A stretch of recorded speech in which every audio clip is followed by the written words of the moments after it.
Okay, good evening and welcome to Yeshiva YouTube. Just Daf It. We're doing Kesubos stuff. Pei Aleph, number 81, special Motzei Shabbos edition. I haven't given Motzei Shabbos here in a long time, but this week is a packed week with Rosh Hashanah, Som Gedalia, so we're trying to get in as many shirim as possible. Tonight we're going to be doing Pei Aleph, number 81. We're going to start the second line, Pei Aleph and Aleph. Amar Abaye. We're talking about yesterday about a shomeres yavam, a woman who's waiting yibum and she dies. Right? Who's obligated to bury her?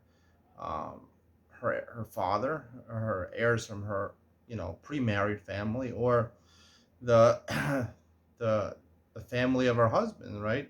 So the Gemara says Yorshe. The Gemara pasuk on the top pale. If Yorshe Kesubos chayav mikrosa. People that inherit or ksuva, I explained the ksuva meaning to be the nichsei malog, tosefas ksuva, the dowry, the mana masayim. That's all part of the ksuva.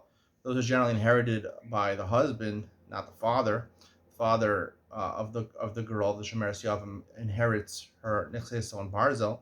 So the husband's family is responsible to bury her. So the Gemara delves further into this now. Amar Abaye. We likewise learned this in a brayso. A woman, right? We're going to find out what type of woman is. She lost her husband. She's a widow. She gets her parnasha, gets her mazonos from the yisomim, the people that inherited, her children usually, or at least her husband's inheritors. Whatever she earned, whatever wages she earned. We'll see later in Daf Kuf and Kuf Aleph. We'll discuss this further, what's actually the halacha in this case, right? Because until she collects her ksuba, she's entitled to a ksuba, right? Amana Masayim. She's allowed to wait around and stay in her husband's old house and get fed by the Yisomim and get all the needs taken care of the Yisomim. They get her Ma'aseh Yadayim, according to this opinion. And until she collects her ksuba, if she collects her ksuba, she's not part of the household anymore. She has to get out of the house. So as long as she hasn't collected her ksuba, she gets mazonos from them. Her Ma'aseh Yadayim, according to this right, to belong to them. However, these people, these Yisomim, who lost their father, they're not chayav in her kura. However, the people that inherit her ksuba, sounds like some other people over here, they're chayav in her kurasa. The ezi almana sheish la shnei yarshin. So the Gemara says, what's an almana that has two types of inheritors? One is feeding her, they inherit something, and the other is yarshin ksuvasa. Heavy Omer is Shemeres Yavam. Shemeres Yavam. Now, it comes out that there's actually three inheritors, according to the way I'm explaining this Gemara, because she's a Shemeres Yavam, so certain aspects, like Nitzchon Barza, that goes back to her father's house. But then there's also two brothers over here. There's the brother who died, or her husband who died, and then she's a Shemeres Yavam. She's waiting for Yibum to another man, the husband's brother. And then she dies, so in certain respects, he's Yoresh her if you were to marry her. So since he inherits certain things, we'll see, he inherits certain things. So therefore, there's three people involved over here. So that's what the Bryce is saying. Yoshek Tuvasa, meaning the second brother, the Yavam, he's inheriting her Ksuva. He has to bury her. The Gemara says must be talking about Shemeres Yavam. So you see a proof that the people that inherit the ksuva. Now, until now, we haven't talked about the heirs of which brother, the dead brother or the living brother, the yavam or the original husband. This price makes that clear. So Rava questions this: he said, I'm inheriting my brother, but I don't want to marry the wife. So I don't want to bury the wife. Who says I have to bury the wife? Abai says back to Rav, they come to him with the following argument. If you're inheriting your brother when you do Yibum, you have to bury the wife. You think Ksuvasa. If you're not burying the wife, so then give her Ksuba. Amalei Hachi, and the fact that he's not giving her the Ksuba, right? He's not giving her the Ksuba. The Ksuba is still on the Yorshim of the first brother, right?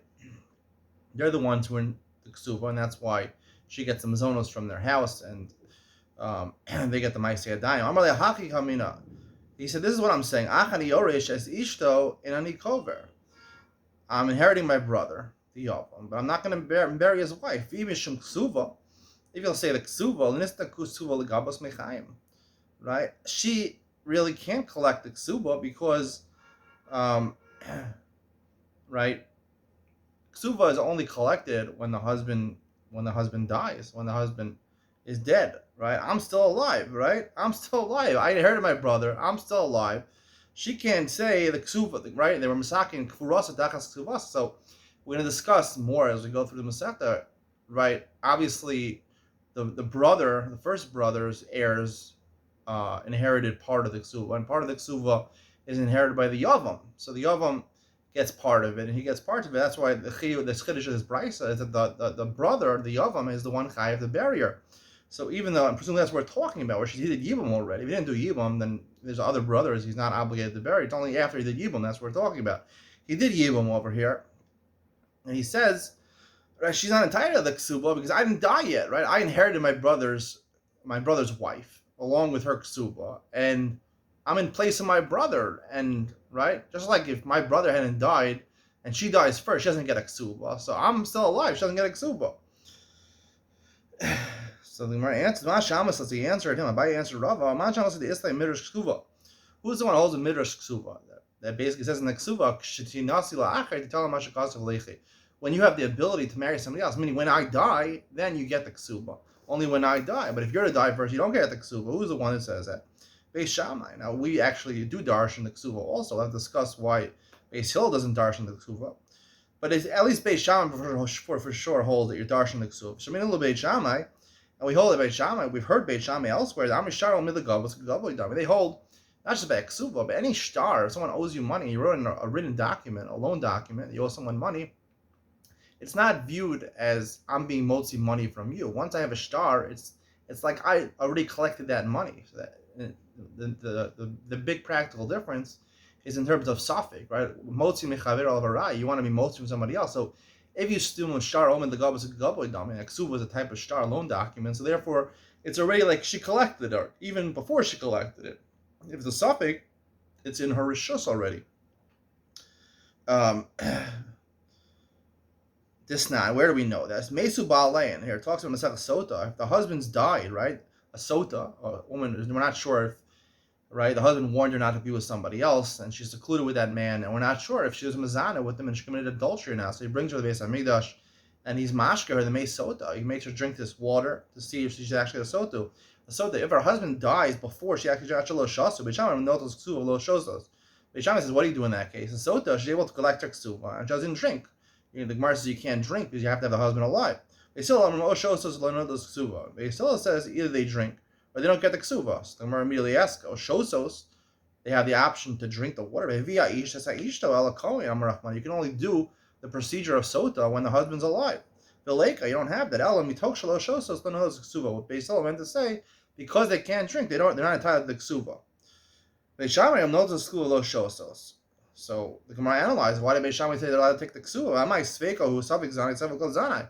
If she committed adultery, she loses her ksuva. She forfeits her ksuva.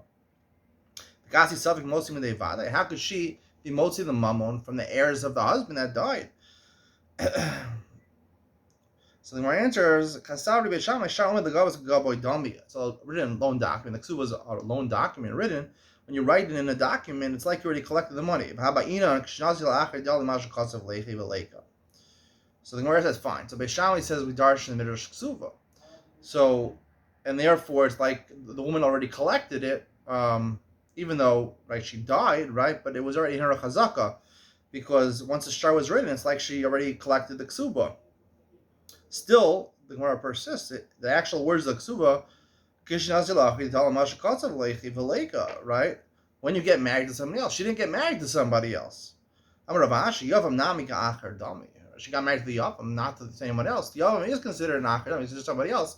He's not exactly the same thing as the brother. His job is to help, his brother out by make him zera for his, give a memory for his brother through having a child. But he's like an Achar Dami, so therefore it is a fulfillment of the Ksuva, and therefore she's entitled to the Ksuva according to Beis Shammai, and therefore, because he inherits the Ksuva, so therefore he inherits parts of the Ksuva, not the entire Ksuva. The Manam Masayim technically belong to the heirs of the original husband. He inherits we'll see on Pei Aleph Amud Beis, we'll see that he inherits the Nichsei Malog, which is very important. So the Marshalachle Rav Abaye. Rabbi says to Abaye, he sent the Biad Rav Shemaya Bar Zero, Min Nisna Ksuva Legabas Mechaim. Is it really true that a Ksuva could be collected during your life? Atanya Rabbi Abba Omer. Sha'alti at Sumchus. I asked Sumchus. Aros Hashem Kor B'Nichsei Echav Ketzad Woze. Right? After he does Yibam, he marries his brother's wife. Right?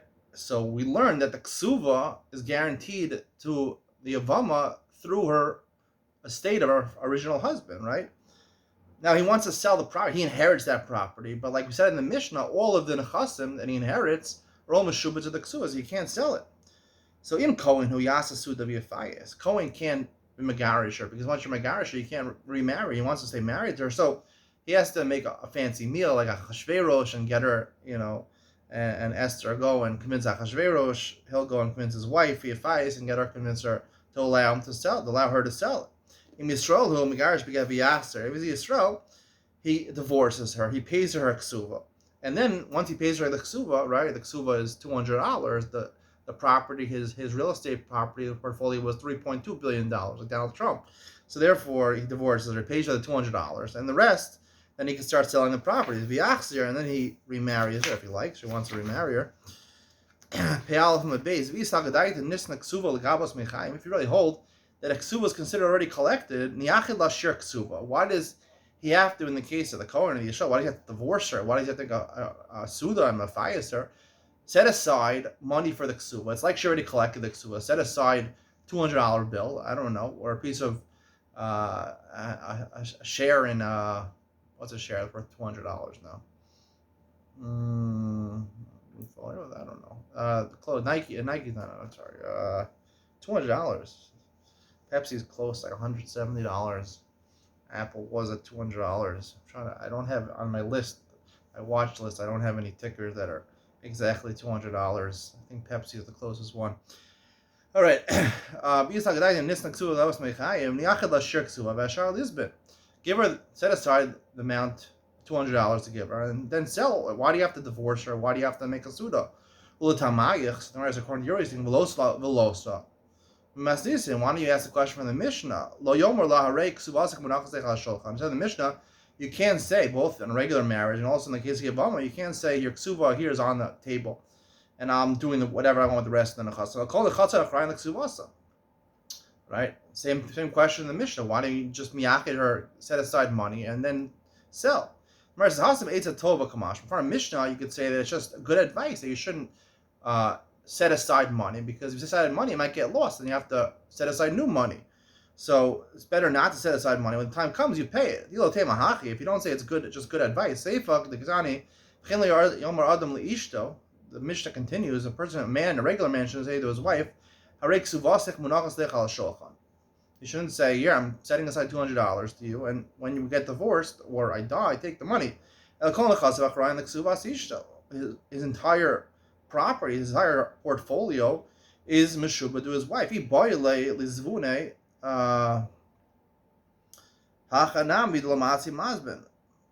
If he wants to sell, a husband can't sell when he's married to a woman, he can't sell his properties. Of course he can manage his real estate portfolio and sell properties. We never would have thought such a thing. Ella must be Eitza Tova Kamash Balan. Therefore, it's Eitza Tova. Hachanami, also by the Yom, Eitza Tova Kamash Balan. El de Rabbi Abba Kasha. Why does Rabbi say you can set aside money? And whereas the Rabbi Abba Nami Lo Kasha, Mishum Eva.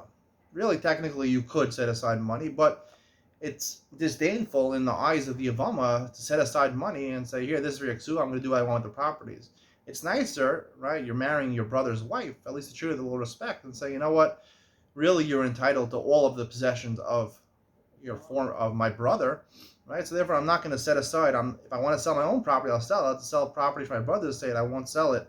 I won't cause disdain. I won't cause hatred between us. Ho gavra, technically you could. Ho gavra denafale yavam pumbedisa. A certain man, right? His brother was living in Pumbedisa. He wasn't living in Pumbedisa. So he had another brother, a younger brother, who wanted to give her a get, and therefore he wouldn't be able to miyabim her. Once one of the brothers gives her a get, we learn Mesechus Yevamos. The apostles on him, all the achim.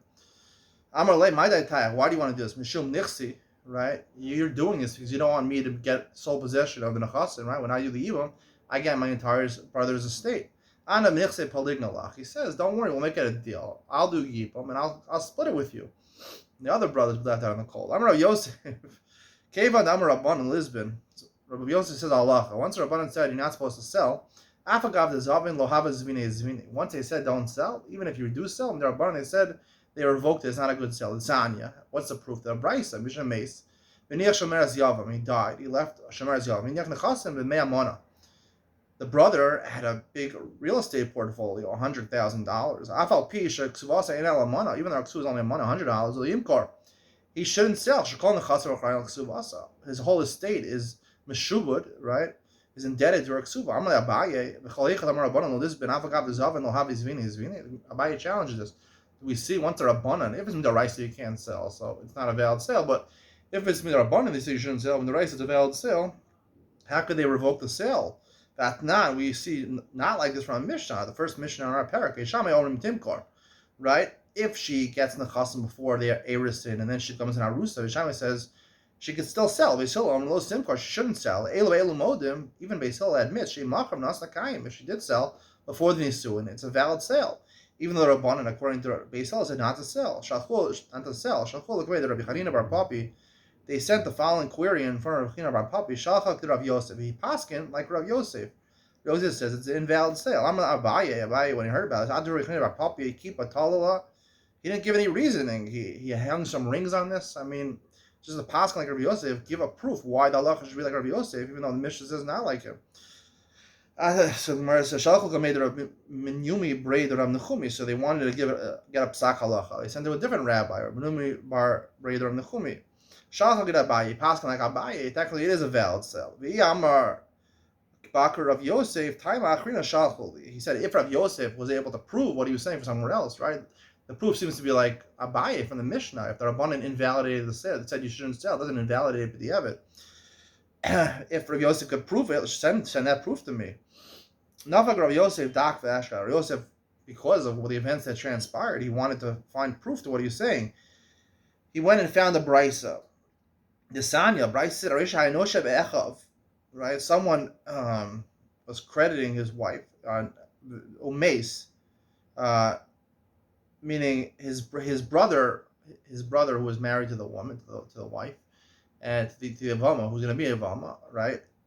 So he was collecting debt from somebody. Someone owed him money, right? And he died. He left Shemeres a wife, and then the guy does Yibum. Once I do Yibum, I'm Yorish his Nachaz Mechzakti. I collected that loan, meaning whoever owed the money to my brother owes it to me. Whatever the amount of the debt is, right? We force it to be like Nichse Melo, like we said before. Nichse Melo, we treat it at the money, let's say it was $500 he owed him, so $500 are set aside to buy real estate, which will increase in value. He gets to eat the pear. So you see what? The fact is that he can't hold on to the money. It shows that if he were to try to sell, it would be invalid, right? If you try to sell the property, it's an invalid sale, right? Just like the money that he inherits, the debt that he inherits, that someone owed his brother, also any property that his brother owns, he has no right to do whatever he wants with it. We force him to use it in the way that I'll appreciate the most. Abaye said to him, Dilma, the Tavale Afdale. No, really, technically he could sell the property.